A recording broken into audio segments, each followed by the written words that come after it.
Minsan dumadating talaga sa point na kahit hindi mo gusto yung course na yun, minsan wala kang choice. Sa ngayon, ganun yan eh. Hindi tulad nung mga panahon una, di ba, na kung ano yung course na gusto mo, yun talaga. Ngayon, nung nagkaroon ng senior high, dahil dun sa preparatory nyo sa senior high, minsan hindi nasusunod yung kursong gusto nyo. Kapag mapangit yung performance mo. Yes, tapos yung sa grades mo. So, grades mo binabasa oo. So, doon ka ilalagay, depende sa grades mo, pag-graduate mo ng senior high, kung saan ka pwedeng kursong mapunta sa college. Good morning po sa ating lahat. Subscribe po natin. Ednat Mundor. Kalinga partners mga kaibigan sa Samar. Northern Samar. Ayan. Salamat po mga kalinga. Thank you po, Kuya Val. Salamat. Hindi siya basta babae lang, siya'y haligi kahit nag-iisa. Sa mundong magulo, siya ang paalala na may liwanag ba. Edna Condon, huwarang tunay, sa bawat laban tasno ang taglay. Tumutulong sa kapwa sa lukhat nangangailangan. Deputy ng grade, sa tapang walang kapantay. Sa bawat video may pusong alay, kwento ng buhay para sa tunay na gabay. Hindi lang inspirasyon, kundi aksyon. Sa channel niya damang-damang malasakit at misyon. Makulimlim na umaga mga kanaynis and kalinga partners. 7:35 AM nandito na po kami sa misyon. Papunta na po kami sa misyon.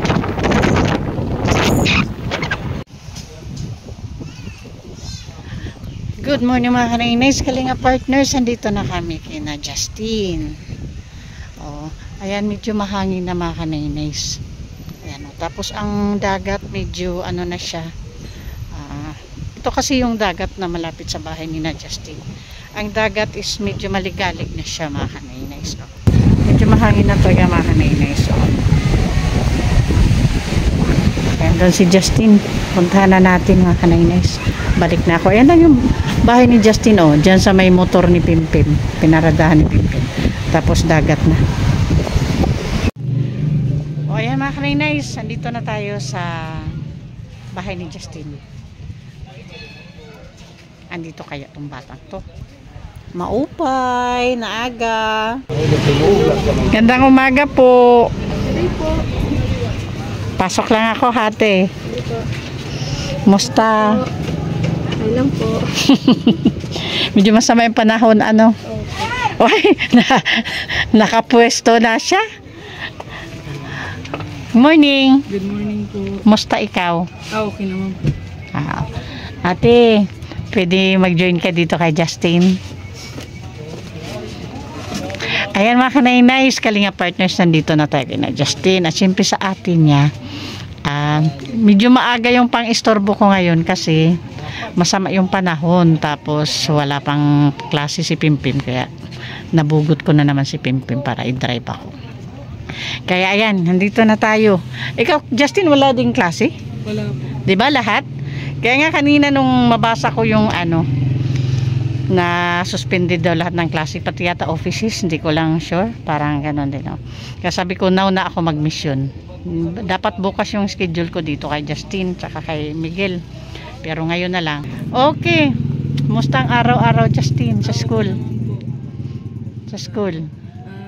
Nabigay na lang grades sa amin isang subject. Ay, so may update ngayon manaytiri sa grades. Okay, bago yung grades, mamaya na. Pa-suspend, siyempre. Isa pa lang? Hindi pa lahat? Hindi pa, isa pa lang. So sa sunod na punta ko dito, kompleto na yung update sa grades. Ano? Okay, manaytiri. Parang may ano na, may gandang result nito. Okay. May idea ka? Ba't andito ako? Memorize na niya yung ano, yung idea pag dumadating ako. Oh, ate, musta man si Justin? Okay lang po. Update sa love life, wala pa din? Ay. Ay. So, kumusta ang araw-araw sa school? Anong may update mo sa sponsor natin? Nung nakaraang Lunes nag-try out ako dun sa radio broadcasting. Inihintay ko na lang yung announcement kung nakapasok ako. Para sa ano yun? Sa amin sa RSPC daw. Ano nyo gagawin nyo dun? Mga radio broadcasting daw. Nag-try Ah, ako. saan gaganapin yun? Iwan ko kasi nag-try out pa lang ako dun sa school namin. Hindi pa kompleto kung ano yung... Sabi na daw ako naman ko, napasok ako sa tryout.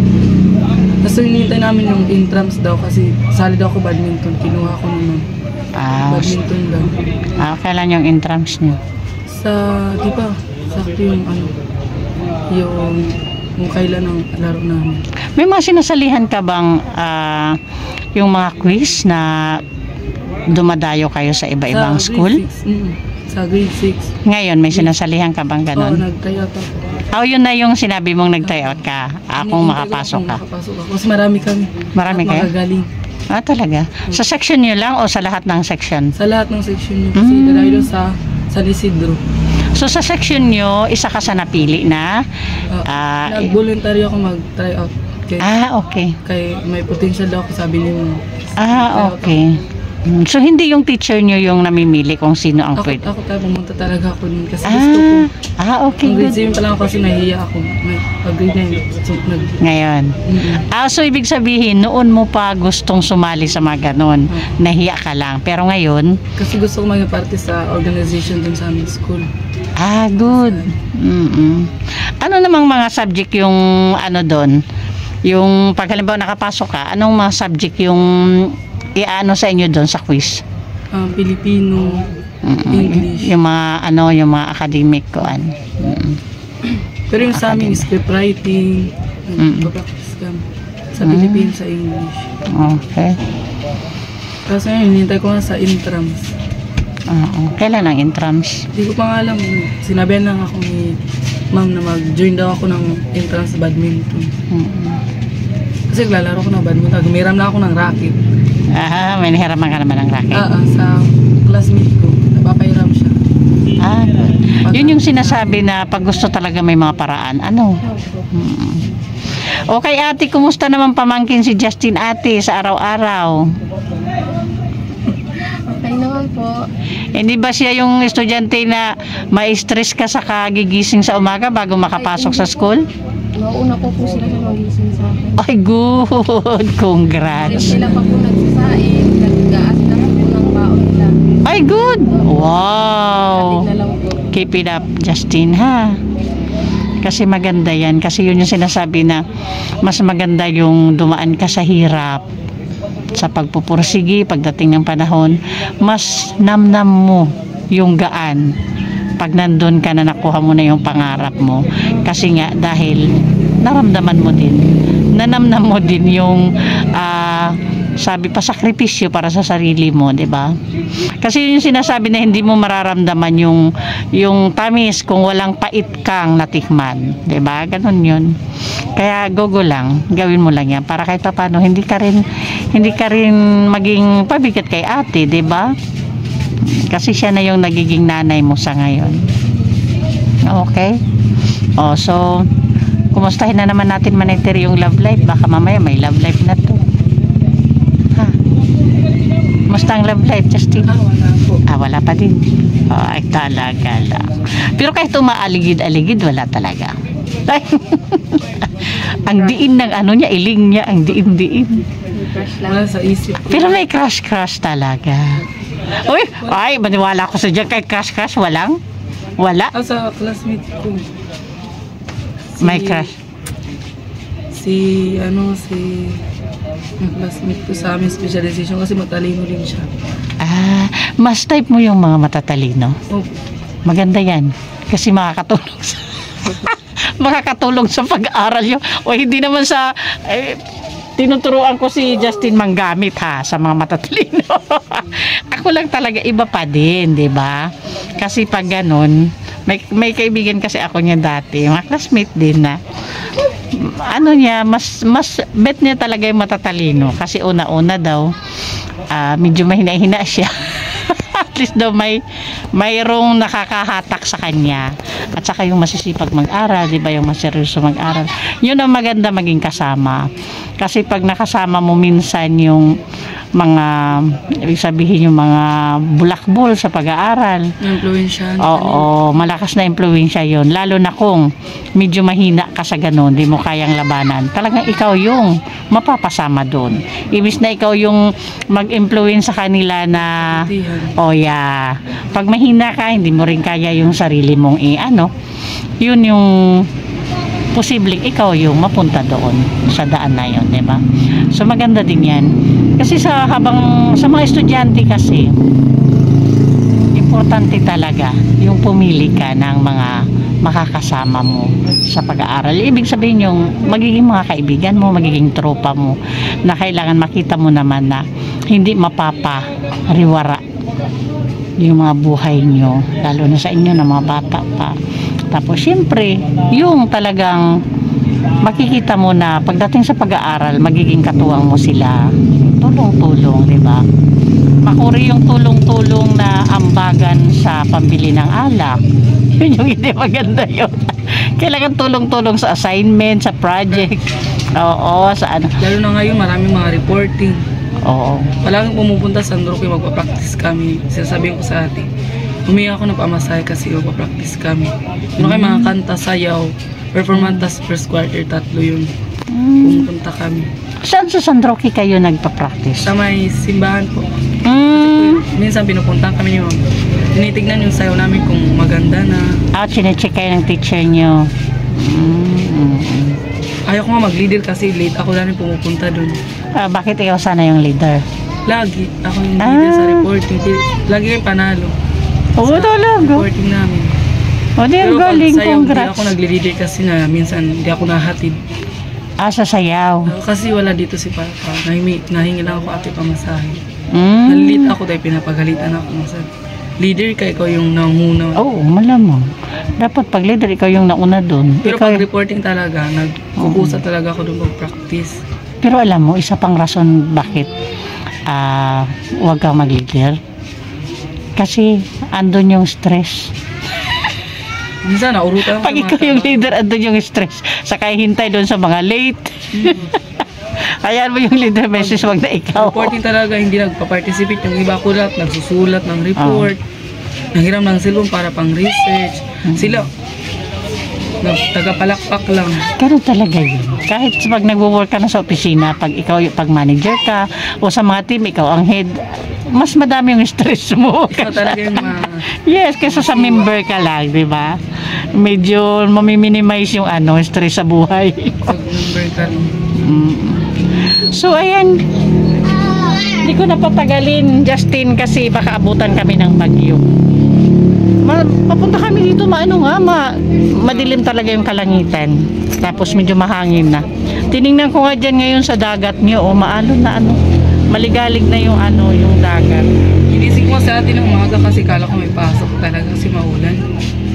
Sa atin papasok ako maulan. Wala ko, pagising ko. Si Pimpim kasi 7 ang pasok niya.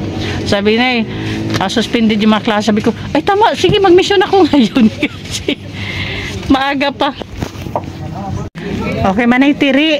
Ito na, bigay ko na po kay Justin yung allowance niya. Ayan, para sa month of September. Uno pa lang ngayon, Manay Tiri, pero pumunta na ako kasi si Pimpim wala pang klase. Tapos medyo masama yung panahon, baka bukas hindi natin alam kung mas maglala yung panahon, kaya minabuti ko na ngayon na lang ako mission. Ayan, anong masasabi mo kay Manay Tiri? Thank you po, Manay Tiri. Maraming salamat. Uy, nahihiya siya, Manay Tiri. Ayaw tumingin sa'yo. Nag-thank you siya, ayaw tumingin sa'yo, Manay Tiri. Nahihiya siya. So, anong mga bagong plano sa buhay, Justin? Wala. Wala kang bagong plano sa buhay? Pati, ano ka ngayon? Grade 9, man. Grade 9. Grade 9 pala siya ngayon. So, medyo malalayo pa naman pala para mag-college, So, pero sa tingin mo, sa ngayon, ano yung plano mong kurso pagdating ng college? Education. Education talaga. Sa tingin mo, may magbabago sa gusto mong kurso? Tingin ko po. Pwede.